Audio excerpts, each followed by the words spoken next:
अस्सलाम वालेकुम साथियों। पश्चिम बंगाल के अंदर अगले साल विधानसभा का चुनाव होगा और यहाँ पर असदुद्दीन ओवैसी की पार्टी ने प्रत्याशी उतारने का ऐलान किया है।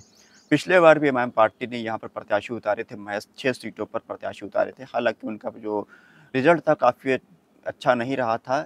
मात्र 10,000 वोट पर ही उनकी पार्टी सिमट गई थी।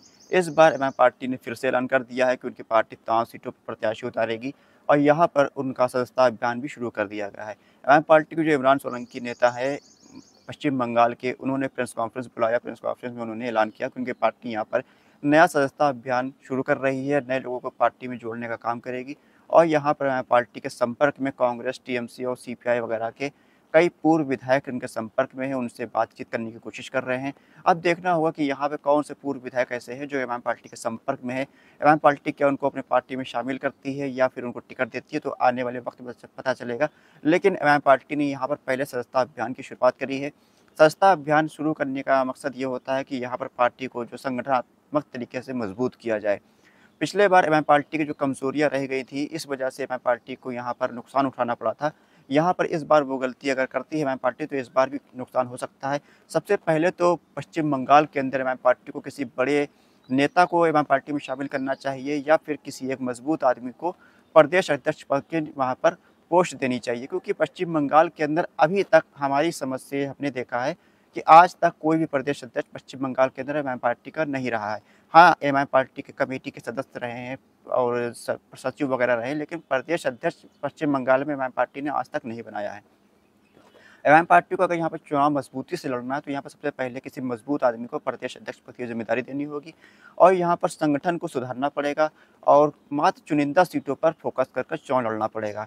पिछले बार 6 सीटों पर चुनाव लड़े थे, अच्छा फैसला था, लेकिन संगठन न होने की वजह से एमआईएम पार्टी को नुकसान हुआ था। साथ ही साथ भारतीय जनता पार्टी का डर दिखाकर जिस तरह से टीएमसी वगैरह ने प्रचार किया था, इससे भी नुकसान एमआईएम पार्टी को होता है। एमआईएम पार्टी को लोग वोट देना चाहते हैं, लेकिन भाजपा का डर दिखाकर सब सेकुलर पार्टियाँ जो है वो मुसलमानों के वोटों को ठगने का काम कर जाती हैं। ऐसे में एमआईएम पार्टी को कुछ सीटों पर नुकसान भी हो जाता है, जैसा कि महाराष्ट्र के अंदर हुआ था। कई सीटों पर एमआईएम पार्टी मजबूत थी, मात्र 4,000, 3,000, 5,000, 8,000 वोटों से एमआईएम पार्टी चुनाव हार गई। लेकिन वहाँ पर जो इतने ही लोगों ने डर की बुनियाद पर भाजपा को हराने के नाम पर कांग्रेस को और एनसीपी वगैरह को वोट दे दिया था और ऐसे में एमआईएम पार्टी की वहाँ पर हार हो गई। इसी तरह से कई जगह पर यूपी के अंदर भी हुआ, बिहार के अंदर कई सीटों पर ऐसा हुआ कि भाजपा को हराने के नाम पर किसी को वोट दे दिया। ऐसे में एमआईएम पार्टी को चंद वोटों से हार का सामना करना पड़ गया। यही काम पश्चिम बंगाल के अंदर भी हो सकता है। पश्चिम बंगाल के अंदर संगठन को मजबूत करना एमआईएम पार्टी के लिए काफ़ी ज़रूरी है। एमआईएम पार्टी अगर 15-20 सीटों पर प्रत्याशी अपने उतारती है, तो ऐसे में एमआईएम पार्टी को यहाँ पर अच्छा रिज़ल्ट मिल सकता है, बशर्ते कि यहाँ पर उनके पास अच्छे प्रत्याशी हों, अच्छा संगठन हो। पश्चिम बंगाल की बात करें तो यहाँ पर लगभग 30% मुस्लिम वोटर्स हैं और यहाँ पर 100 से ज़्यादा सीटों पर मुस्लिम वोटर निर्णायक भूमिका में हैं और यहाँ पर मुस्लिम विधायक भी काफ़ी बड़ी संख्या में हैं। खास तौर से टीएमसी को मुस्लिम वोट यहाँ पर काफ़ी अच्छी तादाद से मिल रहा है। पहले कांग्रेस और लेफ्ट पार्टियों को यहाँ पर मुस्लिम वोट मिलता था, लेकिन जब से टीएमसी का उभार हुआ तो टीएमसी को यहाँ पर मुस्लिम वोट मिलने लगा है। भारतीय जनता पार्टी भी यहाँ पर उठ रही है। पिछले बार 77-78 सीटों पर भारतीय जनता पार्टी ने जीत हासिल करी थी, जो कि महज 4 सीटों की पार्टी थी। ऐसे में भारतीय जनता पार्टी भी यहाँ पर कमज़ोर नहीं है, लेकिन टीएमसी काफ़ी ज़्यादा मजबूत है। यहाँ पर ममता बनर्जी की पार्टी है।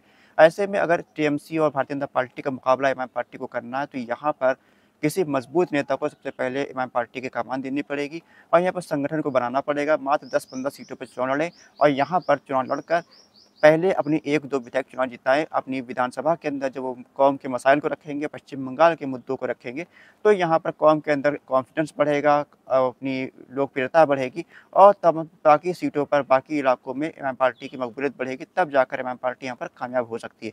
अपनी राय कमेंट बॉक्स में हमको ज़रूर बताएँ कि पश्चिम बंगाल के अंदर एमआईएम पार्टी को कितनी सीटों पर प्रत्याशी उतारना चाहिए या फिर एमआईएम पार्टी को ये पश्चिम बंगाल के अंदर किसी बड़े नेता को प्रदेश अध्यक्ष पद की ज़िम्मेदारी देनी चाहिए, नहीं देनी चाहिए? अपनी राय कमेंट बॉक्स में लिखकर ज़रूर बताइए। खुदा हाफ़िज़।